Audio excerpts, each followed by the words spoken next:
Within this episode of Heal Your Home, I'm going to give you 5 top tips that are simple and easy to follow to make sure that your solid fuel burners at home, especially when you're using in winter months, are safe for you and your family.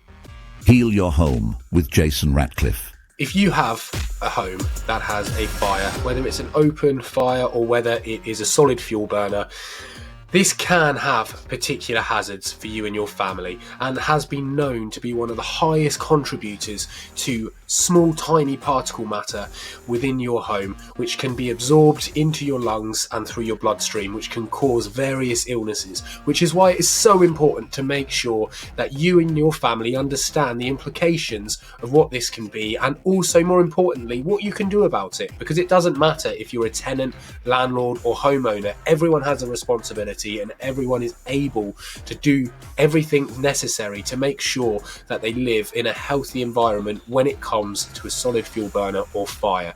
So let's find out how this can affect you and your family. Heal Your Home with Jason Ratcliffe. The first of the 5 top tips to make sure that your home is as safe as possible when it comes to fires and solid fuel burners is around solid fuel burners. It's making sure that the competent installer is actually registered by a HETAS or BESCA, or one of the competent person schemes that certify the installation and the quality of the installation of that solid fuel burner. So make sure you do your homework on who you ask to get that inserted into your house, because then what the installation will be is up to current safety standards, such as the lining, etc., that goes in the flue, and the general checks to make sure it is safe as possible.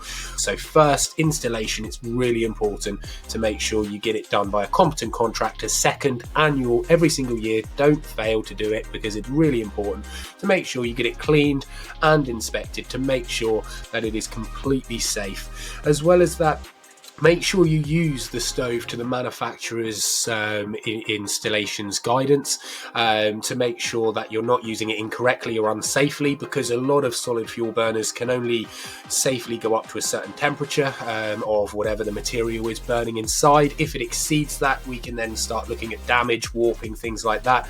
So these are 3 really easy things to get right and make sure that you understand and follow every year on, year out. The 4th one is maintenance. Now, maintenance is really important, so making sure that you clean out all the ash once it's finished. There's no residue in there for next time you use your solid fuel burner. But then also check fire bricks if you are using an open fire. If there's any cracks, making sure you're repairing or replacing them, because these can then lead to a lot of issues with what's called thermal transmittance in ignition points, so you could have health and safety issues and lots of other things that can lead to health and safety issues, as well as risks to the building itself. And again, glass within the stove to make sure it's clean. You don't want anything that might well be a residual that can burn and cause potential toxic chemicals to come out or accelerate the temperature of that solid fuel burner. And making sure that the seals around the stove door are kept maintained and intact, because these are the things that are stopping any of the fumes or any of the smoke leaking out of that self-contained unit. And as well, obviously, just making sure that around the solid fuel burner or the fireplace, there's nothing that can cause any kind of fire risk or any kind of health and safety. If you have any pets or children, making sure you have fire guards up and keeping it as safe as possible. Now, the 5th way or the 5th top tip is really important, and it's about what you're burning. So once you've got your solid fuel burner or open fire ready and it's safe and you've installed it correctly, it's maintained regularly and everything's clean and there's no residual ash or any kind of burnt materials or waste in there, now it's ready to use, and make sure that the material you use is actually correct and safe. So first off, it needs to be safe for the solid fuel burner that you actually have installed in your home. You don't want to be putting something that it's going to increase the temperature above and beyond what actually is acceptable and that it can be used for safely. But also, it's about making sure you're not using things that can then burn and produce toxins, such as wet wood and old traditional coals, These are things that can really cause a lot of pollutants to enter into your home. So being really selective and doing your research and understanding what you're burning within your solid fuel burner or open fire is so important.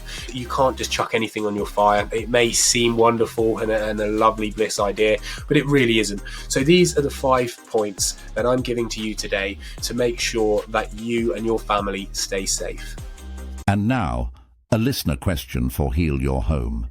So now this is the part of the episode where I answer a listener's question.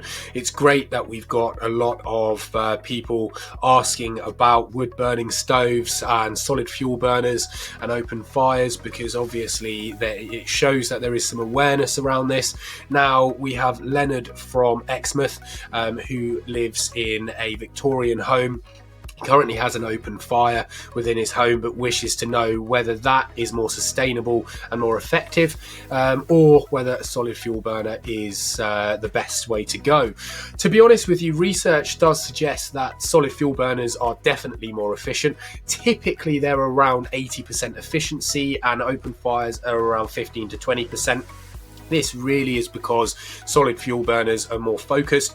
You can have a calculated and manufactured air intake, and also the existing fuel that you use, or the same amount of fuel, is then able to be used over a longer burn period. So it's cheaper in theory. Obviously you do have the installation of the solid fuel burner, but it's cheaper in the long run and more effective at heating your home. But also I believe that it is safer because it's a contained fire rather than an open fire.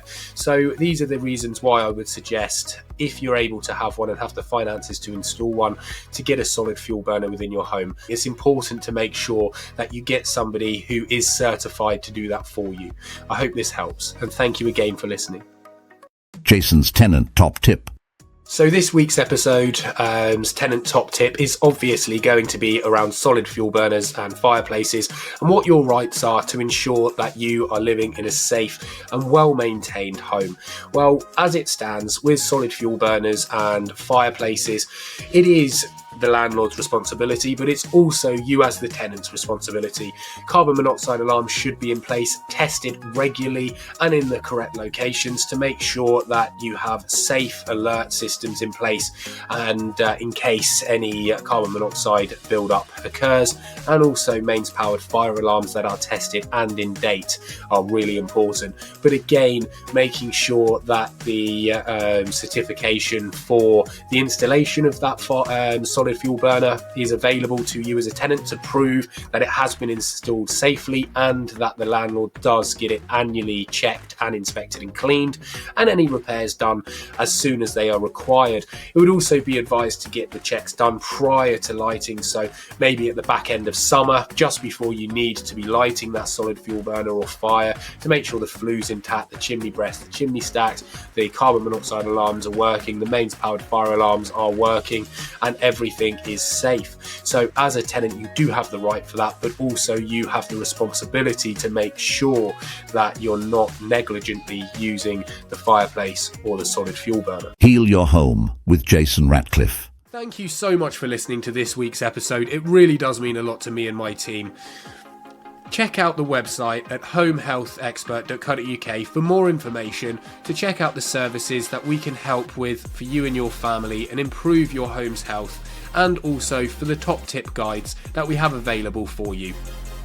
You can submit listener questions through our website and also by emailing our team at info@homehealthexpert.co.uk, or by searching for Home Health Expert on Instagram and Facebook. We will try our absolute best to get round to your questions and help your family out to improve your home's health. Don't forget to subscribe to Heal Your Home wherever you get your podcasts, or on YouTube if you're watching along. Thanks again for listening, it really does mean a lot. We could not do this without you, and in actual fact it would be completely pointless. So please send in your questions, and I look forward to you joining me in the next episode of Heal Your Home. Your health, your future, it all starts here.